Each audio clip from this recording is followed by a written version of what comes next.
Hello, everyone. Welcome to Third Ed Spotlight. I'm your host, Angela Harris, and I'm so delighted to have with me today Dr. George Fuller.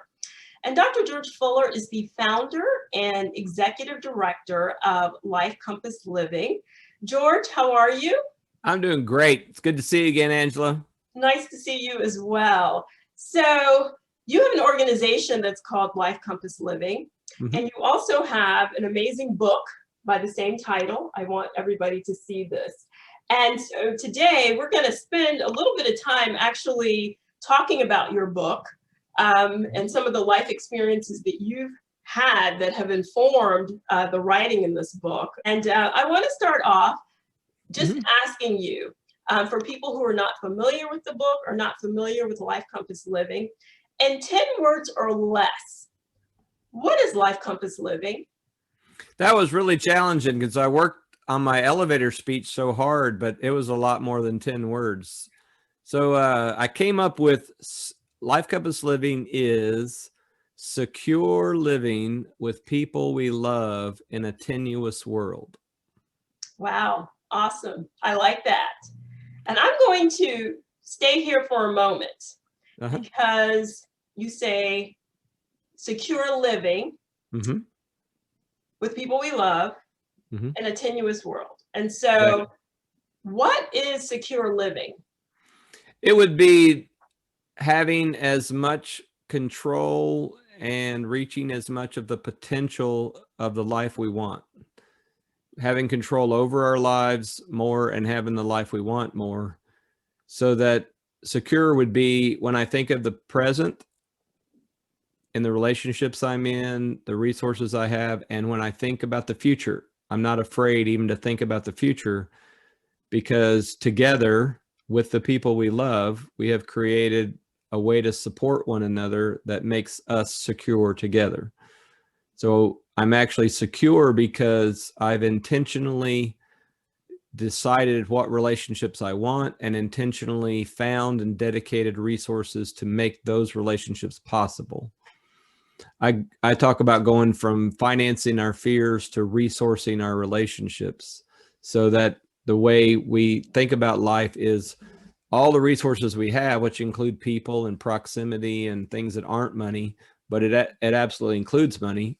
We assign them, dedicate them to the present and the future, not only for ourselves, but for the other people who are in our lives, and their resources come to us as well. So we are more secure when we have people who are committed to us and we're committed to them, and we're more secure when we have the resources we need for now and the future.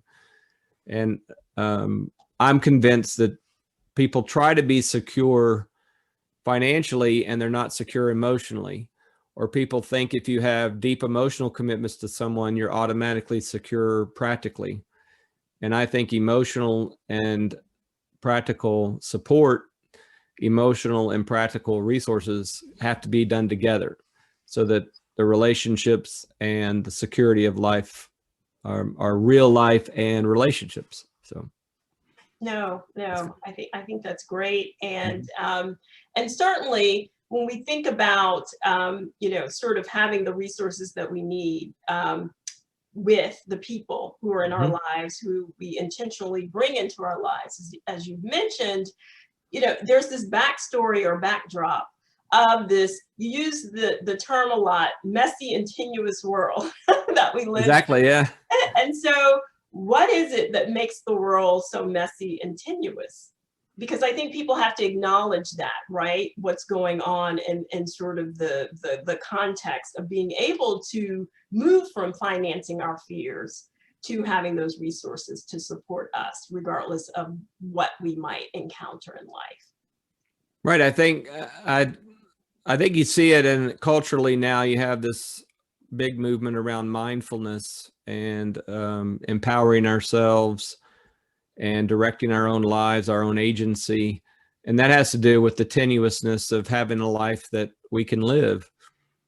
And what we've come to understand more and more, books like Loneliness and Lost Connections tell us that one of the reasons that it's so tenuous is that we're not secure in our relationships. We haven't agreed with other people to be together now and into the future.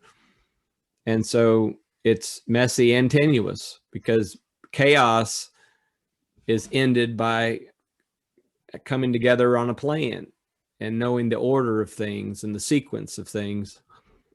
And I found out that I kept being in panic in my own life when normal happened.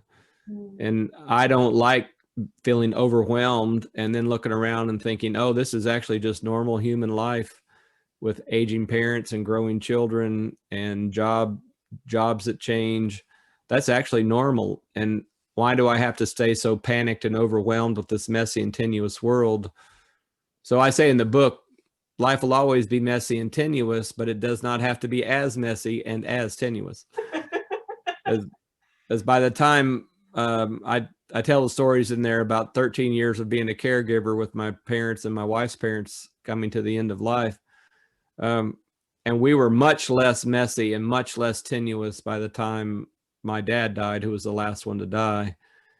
But we were not just less messy and less tenuous related to my dad. We were less messy and less tenuous in every generation of our family and friends, because all of that forced us to begin to have conversations that I, map out in the book.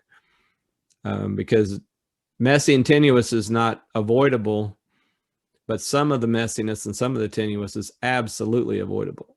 Right. You can have a plan and you can have resources dedicated to the normal, what I call and what many people call life transitions. And so I didn't want to write a book that are as idealistic and positivistic as some books who claim you can do anything, or no need to have any fear.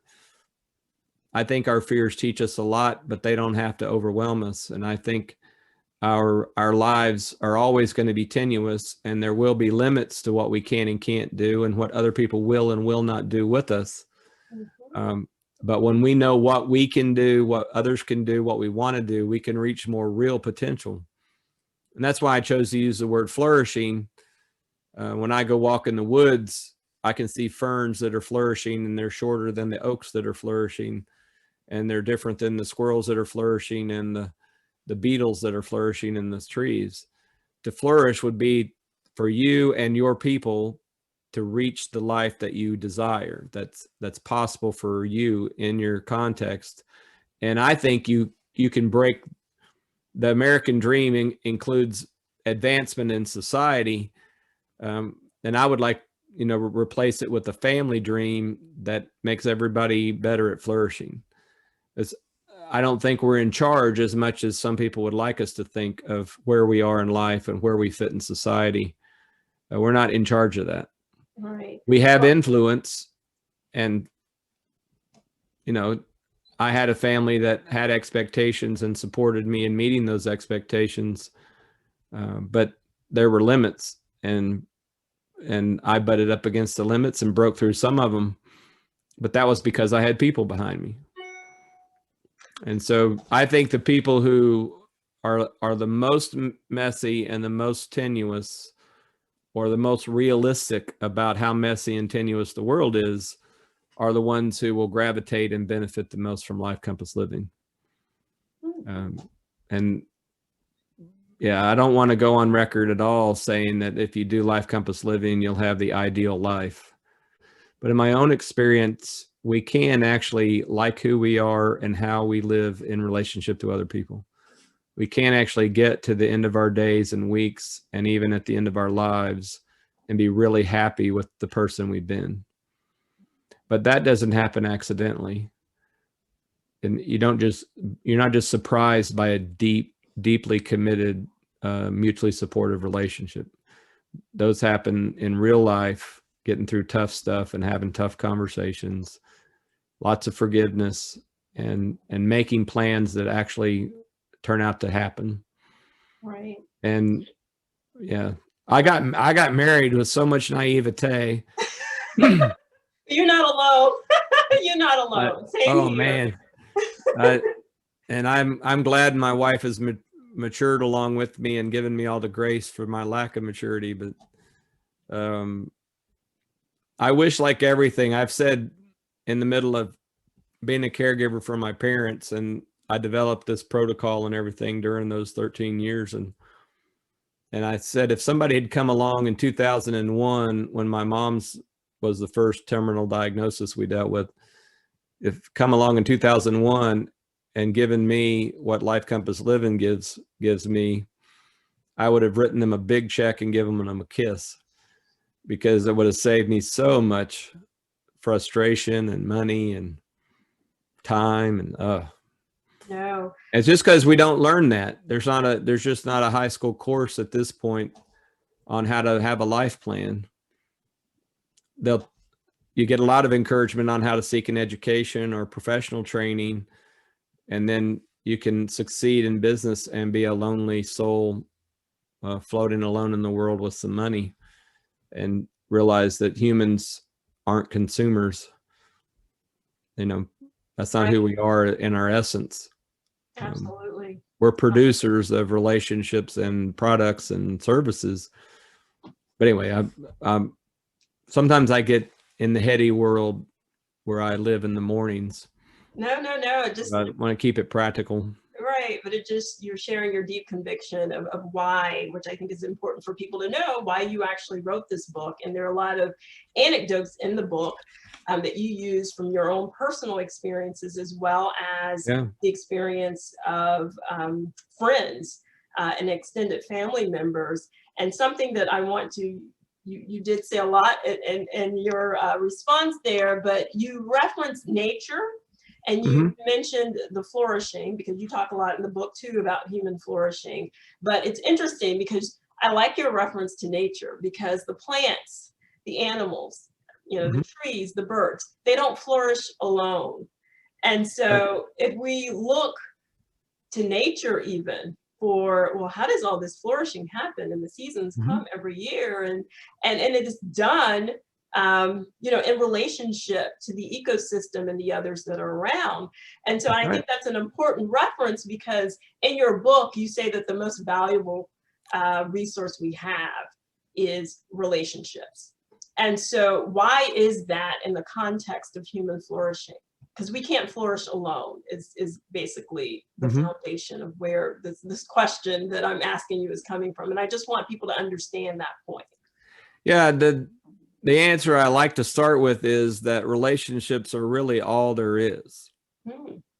There's nothing else going on. And I talk in the book about one of the challenges is currency. So we created this ability to transfer value with money, and now it's mostly digital. You don't have a lot of paper and coins to trade. Right. But when we do that, what we're actually doing is transferring the work of people. And we have a relationship with someone who raised it. In my book, I use the illustration of coffee, and how when I buy my cup of coffee, I'm actually supporting a process. When I made the choice to buy certified fair trade coffee. And so what I know is when I buy that cup of coffee, I'm providing living wage for the barista, for the person that brought it from the warehouse, from the people that brought it to the original warehouse before it got shipped, the people that raised it. They all are people with families. And I'm actually in that transaction of currency, I'm in relationship to all of them. And if I know that my relationship all the way through gives everybody a fair amount of support, then I actually drink our cup of coffee, and I receive the gift of the earth that raised the bean and the people that brought it all to me. And I'm a coffee snob, so judge me if you want, but I really like savoring my morning coffee in the midst of my morning routine.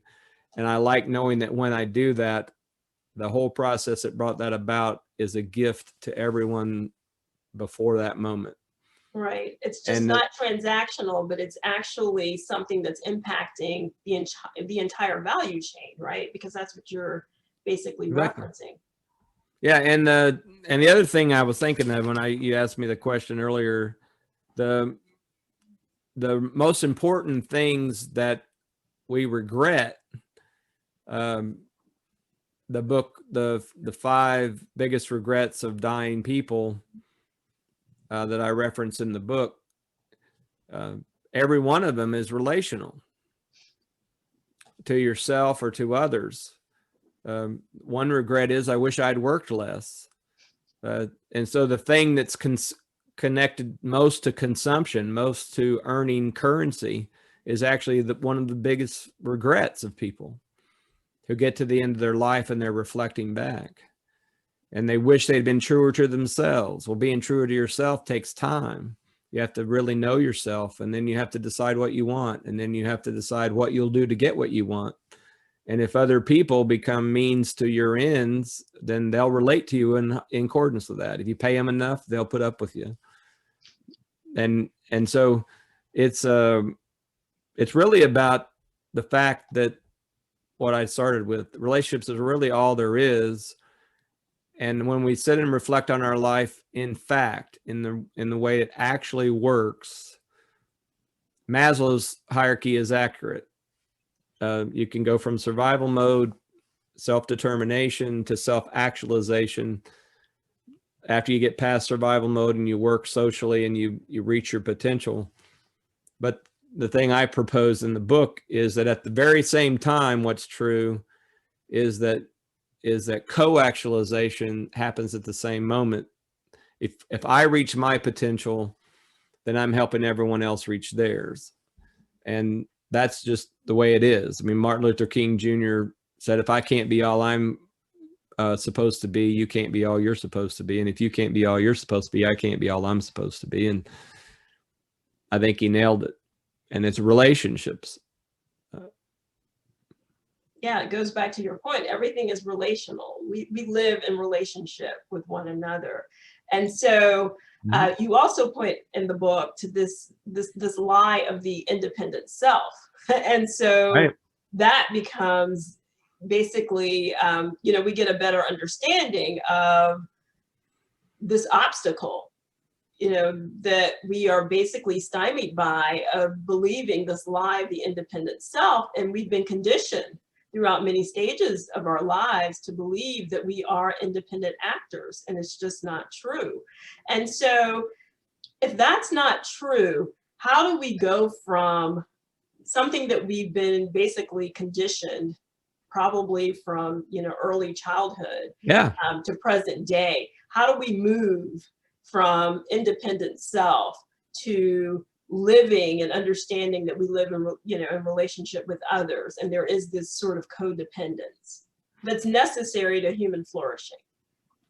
Absolutely, yeah. The codependence, people tend to use that when it goes too far, but the mutuality, the interdependence that we need is absolutely true. The way it works in Life Compass Living is that, since one of our basic values is the dignity of choice, then since self-determination is something we totally teach and honor and encourage, you need to decide your own life. I need to decide my own life. To decide how I fit in is different than how I can live without everybody. And to have enough wealth to not need to be in emotional relationships with others, it creates the illusion that you're not in relationship to others. Like with the coffee. If I can buy my cup of coffee, I can drink that cup of coffee sitting by myself thinking this is my coffee. It doesn't change the fact that the entire earth was involved in the cup of coffee. And so we get past the lie of the independent self by claiming the truth that it was kind of built on, which was self-determination as part of human dignity. And so you maintain the dignity of choice. And the way I propose we maintain the dignity of choice is to have conversations, and in a place of mutual compassion and mutual respect, we decide how to relate with each other. And we put each other in our lives in ways that we choose. And that's messy and tenuous. My counselor, who I've talked to along the way through all of this, is like, George, just don't make it sound like it's clean and easy. Okay, well, that's what I'm doing right now. So if he gets to see this, he will remember I kept remembering, don't make it sound easy and clean. But the reality is, when you are affirmed in your dignity of choice, when you don't feel taken over, and when you are in harmony with others in ways that help you reach the goals in life and the way you want your life to go, you actually are more committed to them and appreciate with gratitude and value their commitment to you. And so when you're in what I believe is your primary task, which is your family of choice, when you're in your family of choice, intentionally sharing resources, there's a strength and a security and a multi-generational future that's hopeful and adventurous that's not possible with an independent self philosophy. One of the things I observed about my wife and I's life is we raised our sons to leave us by the fact that we taught them to chase an adequate employment without teaching them to never leave supportive relationships. So the adventure of pursuing income included the adventure of living without people in deep relationships. So you're continually making new relationships that may or may not have any depth to them, may or may not survive the next semester, may or may not survive the next move to the next job. And so we get past the independent self.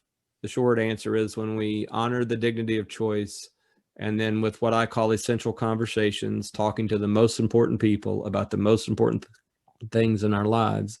We have our essential conversations and we plan on sharing life. And it makes each person self-determinate. I still am me and you are you. Right. So that part of the lie remains true because it's always been true. But what came about, especially with the Industrial Revolution and our separation from the life of the earth and the environment, is that we began to lose sight of what tells us all the time we're in relationships. And every year I go and spend a week sitting in a tree for about 8 hours a day, and people call it deer hunting. And if I get interrupted by a deer, it tastes good in the chili. But everyone that knows me knows I'm not there to go hunting. I'm there so that I can sit where no one's bothering me and I can look at the truth in front of me and learn from the truth. Because the woods I'm in, and the more closer I can get to virgin forest, the truer it is. I get to watch how nature works. And for several years in a row, I sat in the same tree, for a week every year, and got to know trees and squirrels. And so I'm starting to sound weird, but the point is that when we really look at how the world works, it's relational, and the independent self is a lie and ultimately becomes humorous if it wasn't so tragic. So you mentioned essential conversations as being key to kind of breaking the cycle of independent self thinking way of life. And as I mentioned, it seems as though we've been conditioned to think this way, to act this way, to make decisions based on sort of this backdrop of how we were raised. And, you mentioned with your kids, and, and I know certainly my parents, it was, go to college, get a good job. So absolutely. Yeah, and there were a lot of us out in the world who were reared that way, who were told that way, and then had supportive relationships around us that also felt that way. So it just was almost an expectation. And so have we, number one, all been fed this lie? Because it's kind of like herd mentality. And then number two, how do we break this cycle? I want you just to unpack the importance of essential conversations a little better, because I think, at least in my mind, as I was reading the book, it really is one, a cultural shift, and then two, a mindset shift, at that personal level. And one thing I want to say is, I don't think there are any bad guys in perpetuating the lie.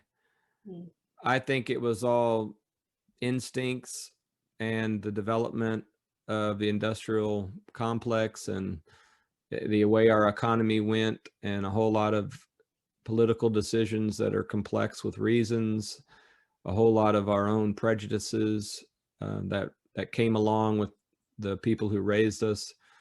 So we were certainly, in a sense, victimized by the lies that came along with the truths that we were taught.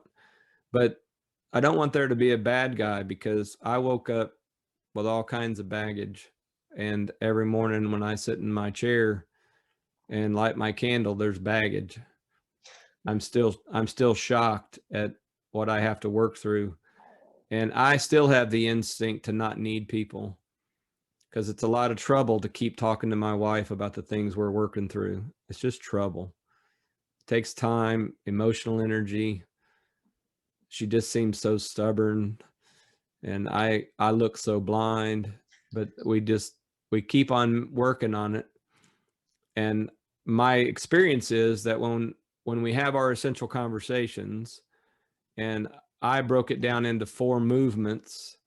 I'm a trained mediator, so it comes from my mediation training, and particularly in the school of transformative mediation, which is relationship focused and not outcome focused. I developed a 4-part process, which is, first you discover one another, where you're going in life, tell each other your stories, listen to one another. Then you determine, the second D is determine how you want to share life. And that produces what I call a shared life vision. So even with my best friends, now I can formalize it with the ones who've read my book. They'll say, oh, this sounds like a shared life vision conversation we're having. I'm like, yeah. So are we still the kind of friends that vacation every year together? We used to bring our kids along on shared vacations. As we move forward, do you still want to do shared vacations? Do you want to invite our kids and now our grandkids? Or are we going to talk every week on the phone and then share life, and once in a while get together and have fun? Because that would be wonderful. But my life calendar and budget look different when we answer this question. But first, let us determine how we want to share life. And I've had friends move what I call closer to the center of our connections and move out to more toward the periphery. And that doesn't mean they're not loved and valued by me. I still have great affection for them, but in terms of how they impact my daily life, it's more at the center of my relationships and less at the edges of my relationships. So you discover one another without judgment, with compassion and curiosity, and then you determine how you want to share life, and then you define roles. And a lot of people don't like defining roles, because that means I take on personal responsibility in the role that I'm in. And it's like in my way of managing things, I have my role as husband, and I have my role as a family of choice, is the way I put it in mine. And then in my family of choice, my role is I'm father to these 2 boys, I'm father-in-law to these 2 women, I'm grandparent to these 6. And then as I work out from the center of my life, I define roles. And if I don't have a role in someone's life, I don't have to take it. If they release me of that role, Dad, I really don't need you to take care of that. Okay, never mind. See ya. I wish you well. And if they're like, no, Dad, I'd really like you to be in charge of the vacation plan. Okay, then I'll take that one. Whatever it is. And then there's from defining roles, then there's delegating actions, delegating the follow through. And at that point, it produces a life compass plan. And then you're actually putting in place the actions, dedicating the resources. I call it power. You're moving the power you have and the resources of your life to have the relationships you determined you wanted back here. Since these are the relationships I want, this is what makes them happen. Got it. So let me ask you, because you have this, and I'll just say 4D framework for essential conversations. Was it natural for you, or did it take practice? because sometimes I know when we have frameworks and we try to get people to follow them so that you do have this plan, and it's a plan for shared life, or shared living, a shared life vision, as you said. What, in your experience, worked best for you in terms of being able to do this naturally, going through this process naturally? I think you know everything in the first two movements, and you have to do all the movements yourself before you involve anyone else. And so when you have your own essential conversation with yourself about who you are, I use the life story model to look at where my life's going and who I want in it. I decide that for myself. And then I determine who are the people I want in my life and how do I want them. Well, then when I talk to them, I get to find out, I get to discover who are they, where are they going, and do they want to share life? Again, it's messy and tenuous. I don't want to make it sound just because there's a protocol that guides conversation and decision making. It doesn't mean it's not messy. When I've worked as a mediator with families doing parenting agreements and separations and divorces, the clients that were the happiest weren't the clients that had the most peaceful relationships. It was the ones who found that they could work together to make a plan for how they could go on their separate ways and raise their children well together. And relationally, it's as hard as it is for us to relate. So any of us who've been taught some relationship skills or learned them along the way have them to use. And when we encounter people, in my book, I call it the trajectory of readiness. So if you as a person or someone you're wanting in your life isn't ready for something, then it's good to be compassionate, curious, and patient, and have the relationship you can have, and not demand a relationship that they're not capable of or you're not capable of. And so it can be, and in a sense, if the relationships are important, they're worth the hard work. It can be hard work. And the more intimately you share your life emotionally, and the more you share resources like finances and a house and schedules and events, the more you're together. When you have clarity on what you want, there's more freedom when you're together. And that's why people, I'm going to be working on a class on life compass living in the holidays, because people have told me story after story of how conflicted they felt at Thanksgiving and how conflicted they felt talking to their brother or whatever. And it's been encouraging to see that people who engage in essential conversations can learn to appreciate and be grateful, to really be grateful for whatever progress you make in knowing who you are and how you want to share life. No, absolutely. Progress is the key, right? So I think anyone Exactly. listening to this who might be feeling somewhat overwhelmed, progress, and it takes work, and it is intentional. And so if you go in, I think, with that mindset, and again, you talked about in your book, as well as just now, about the trajectory of readiness, but respecting everyone based on where they are.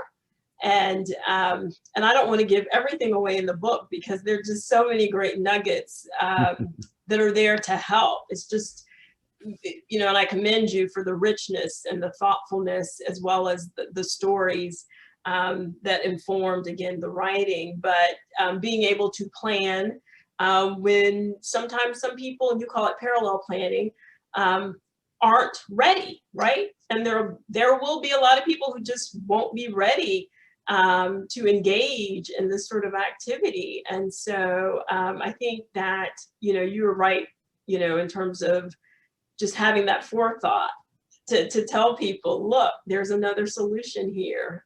Because I think a lot of times people just want to control situations and have people do things the way that they want to. And Absolutely. and so I thought it was just, just a great insight to have that in the book, because, we all can think of situations that have not gone the way that we would like for them to go, but to be able to just accept it and say, okay, well, what can I do that I have control of while respecting where they are, I think is just another great tool that's in this book that you walk. Well, and you did a great job of putting words on it. But that's great. I appreciate it. Appreciate the fact that you took time to understand that, because I had a guy call me, it's been a couple months ago now, but he called and just was so grateful for the book. And he said, but the only thing that had to happen was parallel planning, because once I understood parallel planning, I realized my parents don't have to cooperate with everything. I can just decide my limits, what I'm willing to do, what I can't do, and I can tell them that. And if they want to talk more, we'll talk more. But if not, I don't have to be at risk, because he had lots of anxieties over if his parents don't make good choices and it's going to invade his finances and invade his life. And he realized that he can walk beside his parents in life, and anytime he needs, he joins them in their life, but he comes back and he maintains his life parallel to theirs. And anytime they want, they can talk. And if they want to join plans and talk more about what they have in place and what they don't have in place, then they can. But he's not vulnerable. And I tell the stories in the book of how my wife and I came to that. And that was not an easy journey for us either. So that's good. It was a big gift for me. My wife, as you read in the book, my wife's the one that gave me that gift. So I'm grateful. Well, like I said, for anybody who gets this book, it is definitely a gift, because there are great anecdotes. And as you yourself have given the testimony of where you started, on this journey, and then where you ended up, and sort of, basically putting these experiences in the book and providing context with, some structure. So there are some things that we all can execute on. I want to ask you, because another thing that's in the book, and I know we're getting close to time, but you talk a lot about legacy. And I'm just curious as to what you believe legacy is, and how do we basically leave a legacy that we can be content and proud of leaving. Yeah, and it was great, because when I saw that question, I went and looked, and in my book I created a glossary, and I realized that I did not in my glossary define legacy. So then I went back in a digital version of my book and looked at every time the word legacy showed up, and it would still be a good question even after reading the book. What do you mean by legacy? So that'll be answered if I ever do another version of the book. But it is legacy in one sense is the story told by your people when you're gone.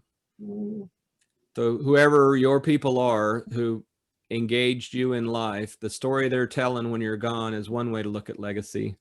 Another way to look at legacy is the actual impact you have on people in the world. So it's not a story, it's the facts. The facts are, these people ate dinner because you made it. These people were clothed. These people lived here. These people did this, did that, and you were part of that being possible. These people went to a therapist to deal with the fact that you said and did this. Your legacy is what it actually does to people. I went and sat in on a counseling session with my son who was working through some stuff, and he was brave enough and mature enough and strong enough to tell me how I fit into the junk he was dealing with. And it was very traumatic emotionally in one sense for me to understand how he experienced me as a parent. But it was one of the biggest moments of my life, because I could take responsibility for what I did and said. I could let him have a little insight into what was going on in my life and mind when that episode happened. And what I was able to do in that moment was to change the legacy in his head. But because of the work he was doing on himself, I actually changed the real impact I had on my son's life. I now was, even with that episode in the past, I now was part of him healing and becoming healthier and more joyful in his life. And so legacy is something that is the story that moves forward while we're alive and after we live, but it's also the actual impact.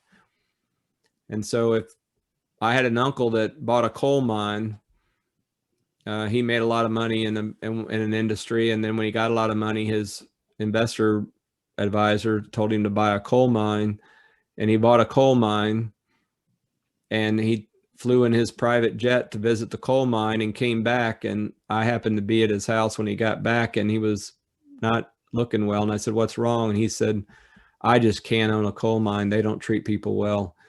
And he went back and sold the coal mine, and his legacy changed in my mind. And I began to understand that the businesses he built and the way he made his money, he understood the impact that his businesses and the way he made money hit other people's lives. And he had an ethic. And so when people, even now, when people will say judgmental things about rich people, I'm like, there are different kinds of rich people. There are people that will and won't own a coal mine. And I'm not down on everybody that owns a coal mine. What I'm saying is that if you see the impact of your life, you are deciding how your legacy goes, because while you're living, you have influence on your legacy. When you're dead, it is just a fact. And it never ends. That's the other thing I would say. Legacy is an eternal story told by your life. It never ends. The reverberations of our words and actions never stop reverberating. Generation after generation. I'm in the recovery community, and the question isn't, do any of us decide to get sober or break the cycles of codependency? Is, do we keep breaking it because it's going to keep moving along till somebody breaks the cycle, and it'll go generation after generation after generation. And the healing is the other way too. When you meet people in your tribe, in your family, in your business who are living differently, you have an example that you can follow that's different than the one you've been following. And that's part of the legacy you're receiving from them, and part of the legacy you're building from that point on. I use the life story model in the book that's been developed by, I'm going blank on his name, but McKnight, I think it is. Where's that book? Anyway, McAdams, David McAdams. I just saw the book behind me. And we get to decide how we act as the author of our life story and how the story moves on. It's messy and tenuous. We're not really in charge of everything, but we can decide how we want the plot to unfold in our lives and how we help that happen. And the last thing I'd say is that eternal part is the little s story of our lives. My story as George is part of the biggest story of the whole human adventure on earth. And we don't get to have a legacy outside that story. And that's part of the problem we've had with all of our tribalism and nationalism, is that we keep being part of little s stories that are toxic to the capital S big story that we're all part of. And it's good to slow down and define ourselves in harmony with everyone and with the earth, and not just define ourselves as independent selves or independent tribes that aren't connected to and impacting all the others. But again, with my concentric circles, I'm not saying you don't take care of your own more than you take care of other people. Right. Your responsibility starts at the middle of your life with the people closest to you. But we're not independent of the rest of the folks. That's an illusion. No, I appreciate that. I think, you know, as you were talking, I was taking notes, because that's probably one of the best definitions of legacy that I've heard. And so thank you for that. You know, I've done some work on legacy and helping people to basically define themselves around legacy in terms of how they impact others. And so maybe, you know, we talk about that offline, but yeah, I have, you know, a quiz, a survey, and but it's hard. You know, I have one definition, and I think you've given that definition a lot of lift. Oprah Winfrey says that legacy is every life that you touch. And so Great. That's great. Yeah. but it's congruent with everything that you just said, and thinking about a story that moves forward and an impact, in terms of what it does to people. And then, it's an eternal story. So I love that. And maybe we can kind of get this more rich definition of legacy, out there, so people can really start defining themselves and thinking about their legacy before it's too late. And so I appreciate Absolutely. that. Thank you. Thank you. That was Thank a beautiful you. definition. No, thank you. Thank you. That's great. Yeah. There's a place I hunted, and this extended family owned a larger farm and forest, and it was divided up among the children, and one of the children took a piece of their land and made a subdivision out of it, but it was where I hunted. And I have to say, I was happy for the people who benefited from the subdivision, but deeply sad for everything that died. And I wouldn't have known everything that died if I hadn't sat in those woods for so long. And I realize I'm living in a world where I don't sit in the woods much. I've lost touch with who's dying. I've lost touch with what's being lost. And I'm sure the people that are living in those homes now are having great lives. And I'm not judging where and when exactly we build homes. But the legacy of the earth includes everything that changed when that subdivision took over where the forest was. And there's more mud in the creek I sit by. And that means different things are able to live in the creek. And so I can remember, without that awareness, I'd be frustrated with the legislation and requirements for building codes and construction sites having to do silt filters. And I remember being judgmental about it. I mean, just not liking the fact that you had all those restrictions. It's your land. You should be able to do what you want with it, which is part of the lie of the independent sale. I was just right in it, bought it hook, line, and sinker, and said, it's mine, leave me alone. And not only is it not yours, you can't be left alone, which emotionally is the good news. The good news is, if you look around, you're not alone. And no matter how desperately anxious or depressed you are, there are a bunch more people there. And if we all got together, we'd be less depressed and less anxious. So, and I'm proposing with Life Comes Living, we negotiate our way out.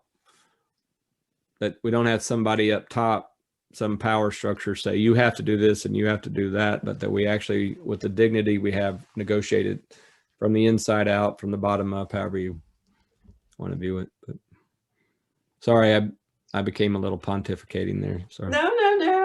It's just so great talking with you, because you have these wonderful insights. And I know a lot of people are going to be able to glean a lot, not only from this conversation, but again, from the book. So before we go, I would be remiss if I didn't ask you how you bring the best version of yourself forward, enhancing basically how you show up, not only for yourself, but also for others. Like, what does that look like? Is it a routine for you? What are you doing? Because you're sort of the advocate here, the ambassador for living our best life in this framework of Life Compass Living. So I'm sure people, or maybe I'm just curious, like, what do you do, George? Well, I'll say it again. My life is messy and tenuous. The people closest to me don't idealize George Fuller. They know me, and I'm not without plenty of challenges. But the way I minimize both, my life being messy and tenuous, every day I start out with a routine that lasts about an hour and a half. It includes meditation and prayer. It includes readings that I choose in terms of my own growth as a person. And it involves saying happy birthday to friends and family that have it that day. And just because I've related to a lot of people over the years, almost every day I'm saying happy birthday to somebody. My children and grandchildren get gifts on their birthday, but everybody I have a birthday for that's in my circles gets a birthday, which makes me grateful. And it also helps me remember all the people that brought me to my life at the moment. And so that's kind of like my morning. And then every week, my wife and I do a practical planning time. Every week, my wife and I do date night to renew our romantic relationship. We then have our annual trip on the anniversary of our wedding. We go away for 3 days and 2 nights, and we plan the next year of our life and put priorities to relationships and goals. And I'm not saying we reach them all, but you fall in love again when you're helping each other's dreams come true. And then weekly and monthly, I would meet with the people in the book I call thought partners. These are the people that catch me in my BS and insist that I at least consider growing up. And so I have a couple that I meet with every week. I have a couple that I meet with every other week, and I have a couple that I meet with once a month. And we, iron sharpens iron kind of thing.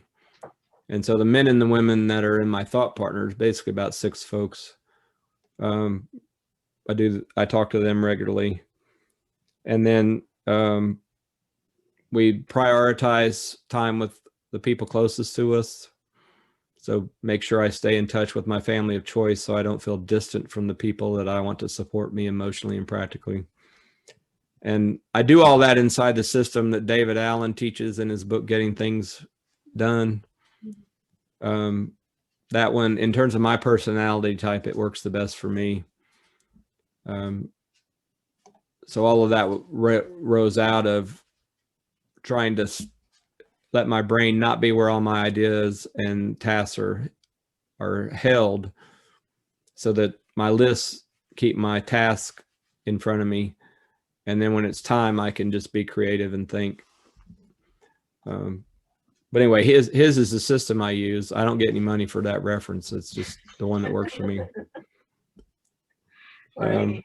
And then, I have my faith community that grows my soul.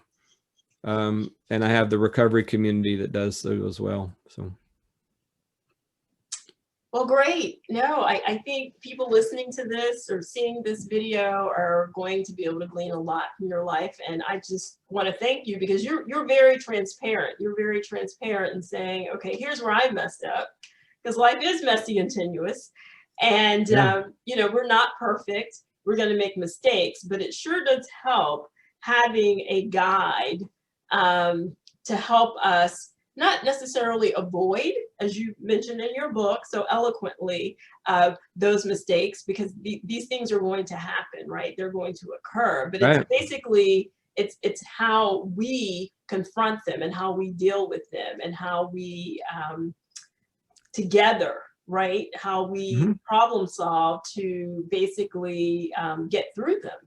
And so it is sort of this relational, living together and having these essential conversations. And I want to encourage people to read the book.